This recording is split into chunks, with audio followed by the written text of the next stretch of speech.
Let me talk James Bond with you for a minute. The Pierce Brosnan GoldenEye was a film that we chose for my Talk Hard movie podcast. That link will be in the description for you to check out that full discussion. But I watched three of the four Pierce Brosnan films and wanted to just kind of run through my thoughts and rank them, score them accordingly. And this is actually an old article from Collider where they basically did that exact same thing, combined everything with some photos and such. So that's what I'm going to do is kind of run through it with you because I do think it's an interesting thing that Pierce Brosnan came in the 90s. These films feel like a lot of the 90s cliches are there, like the overextended, long, possibly too long action sequences, some of the little plot twists and things that are really not aging particularly well, and then trying to become force Bond characters and things on you that just really didn't work. All right, with all that said, let's start with Die Another Day. It's the final one, it's number four. On November 22nd, My friends call me Jinx. My friends call me James Bond. live for the moment Are you a gambling man? If the stakes are right. What happened to you? Bond. and die another day. Let's get down to business. Who sent you? Your mama. Pierce Brosnan, Halle Berry, Looks like we're going down together. Not yet! Die Another Day. Rated PG-13. It's widely considered to be one of the worst Bond movies of all time, not just his worst. So, yeah, I am totally in agreement. There's Halle Berry. She plays Jinx. And if you grew up or old enough to remember this era, you will know that fans were so enamored with Halle Berry, they thought, oh, there'll be a Jinx spinoff. That's right. There was a Jinx spinoff that was talked about. This movie is absolutely awful in most every way. The film was just it's bogged down with just bad CGI. It starts with this horrible torture sequence. He's not a double O anymore. He's been trapped in North Korea. Instead of having the normal sexy girl opening sequence, they kind of have this interrogation torture stuff. It was just bland. The characters are bland. The plot's not particularly great. It's really just without anything that feels super grand on the scale of like a James Bond movie, what it should be.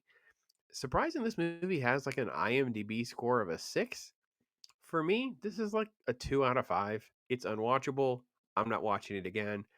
The third act of that movie is just terrible in every possible way. His worst one by a long mile. Tomorrow, He's the best we have. the wait is over.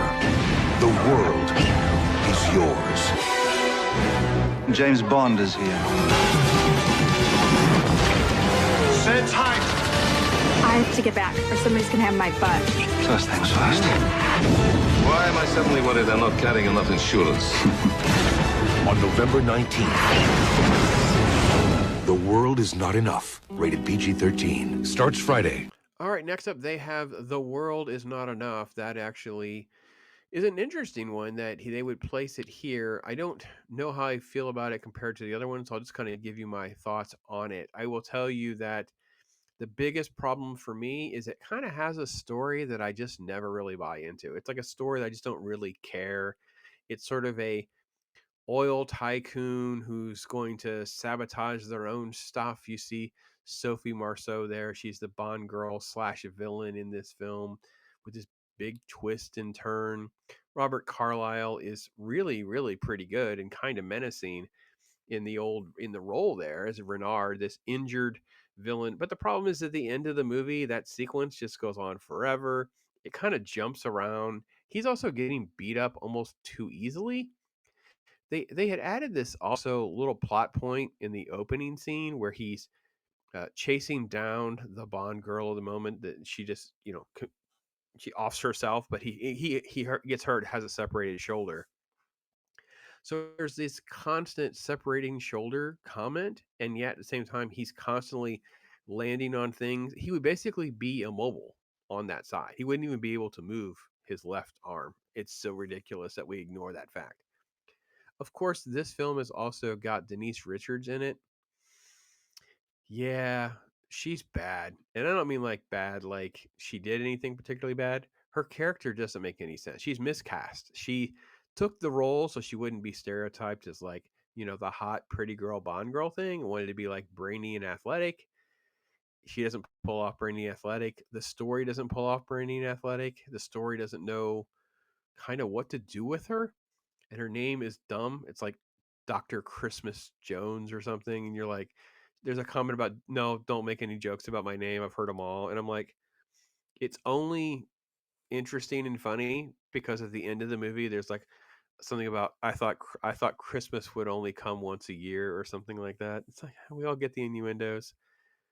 Is I don't know. They say they've kind of got this score is pretty midland.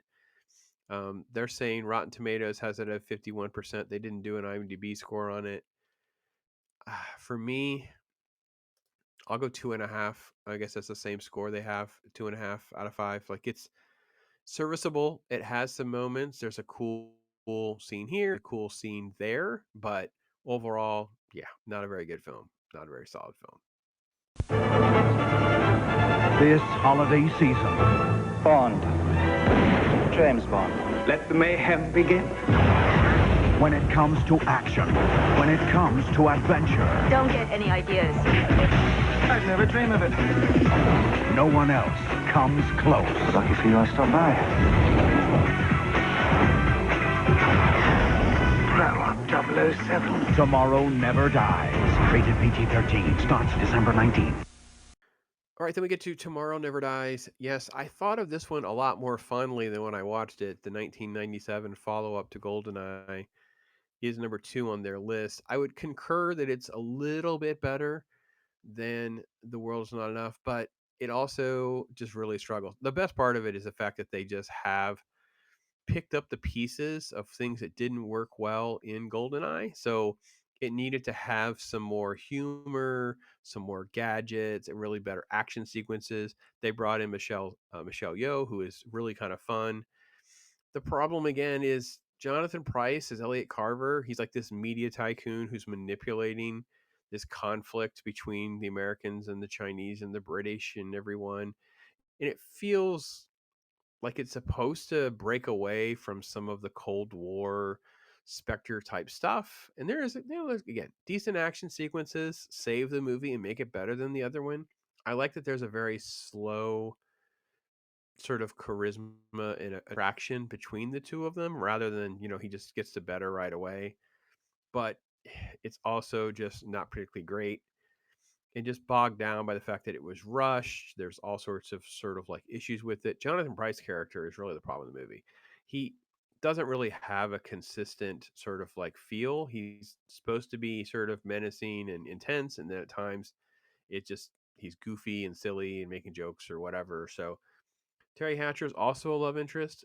Ironically, she was pregnant at the time, so a lot of her shots are kind of like hiding the fact that she was uh, surprisingly pregnant at the time. So I'll give it a little bit of a nudge ahead of the other one. Give it a 3 out of 5, but it's very similar in the same category. It's just generic mid category section for me. That's how I rank this one. The name's Bond.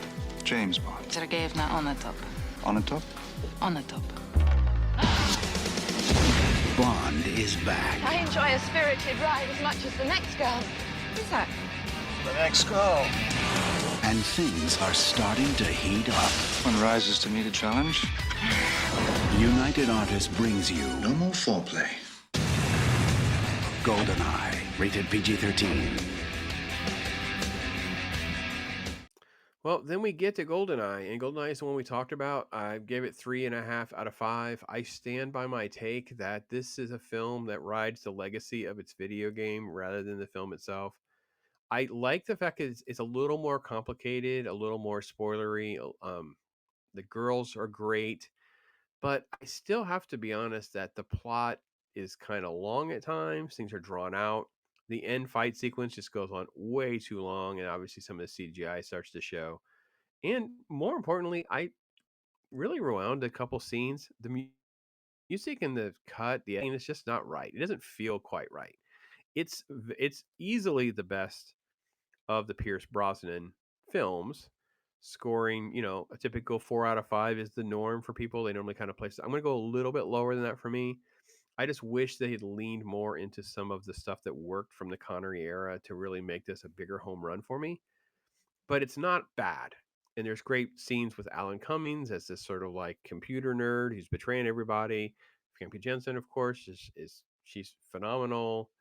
There are just a lot of great elements that make it that good. So I'll say 3.5 out of 5. Other people will go a little bit higher on this one, but for the most part, it's widely considered to be his best of the Bond films. Yeah, they give it a 4 out of 5 for sure. So the tank scene is really one that's kind of a missed opportunity for me. I know that's the one they're showcasing here, but when it bursts through like that and you don't have that, ramp up of that theme song, that one they get you and gives you should be giving you goosebumps, and it just isn't there. So it's not quite done right. And that's kind of happens more than once in this movie. I do think that there's an unevenness too with some of the characters, and I get it. It's fine. There's, Miss Lana top jokes are good, and there's some money penny jokes. I think he's a cunning linguist in this one. I think that's this one. But overall, poor Pierce Brosnan, he is well thought of as a Bond. He definitely looks and feels and captures everything about the role that we would want as a Bond. Like, I feel like everything that you want, he has like a dramatic flair. He has the natural charisma.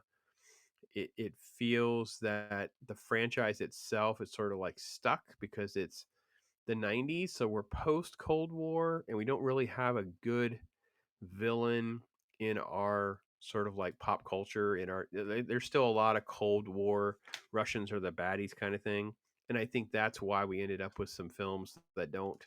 It was them reaching for something. The media, the oil tycoon stuff, just all right. Definitely doesn't feel like global threats. It doesn't feel like bigger, grander Bond type stuff. But at the end of the day, solid Bond, solid movies compared to many movies now.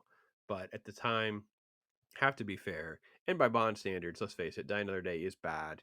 The other two are pretty strong mids, and then this one is better. It's sort of like the bottom of the top tier for me, like of the the films that would be near the bottom, even though it's his best one. So that's my general take on it. Love to hear from you guys. What do you guys think about his films and where do they kind of rank and sit with other Bond films? I would put 3 to 4 of the Connerys ahead of it as well. GoldenEye. I would also put at least Casino Royale and probably Skyfall ahead of it. And I kind of put GoldenEye right there with not that different than how I feel about the two Timothy Dalton ones. Even though he's a bit of an issue with how he portrays this kind of, dramatic version, the stories are solid. License to Kill and Living Daylights are fine. I think 3.5 is a fair number for those two films. I think there's another. I don't know. I don't really care for Spectre. I didn't like Quantum Solace. I didn't watch the last Daniel Craig one, but I feel like there's some other Roger Moore ones too that are better than this, at least one or two. So, yeah, that's my general thoughts on Bond, and probably circle back, maybe do another Bond video at some point. So, keep your eyes out. Let me know what you guys want to do.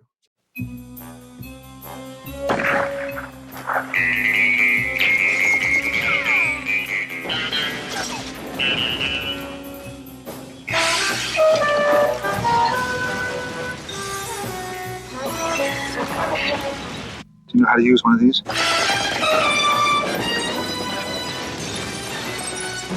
GoldenEye. Load a rumble pack and see how it feels when 007 meets M64.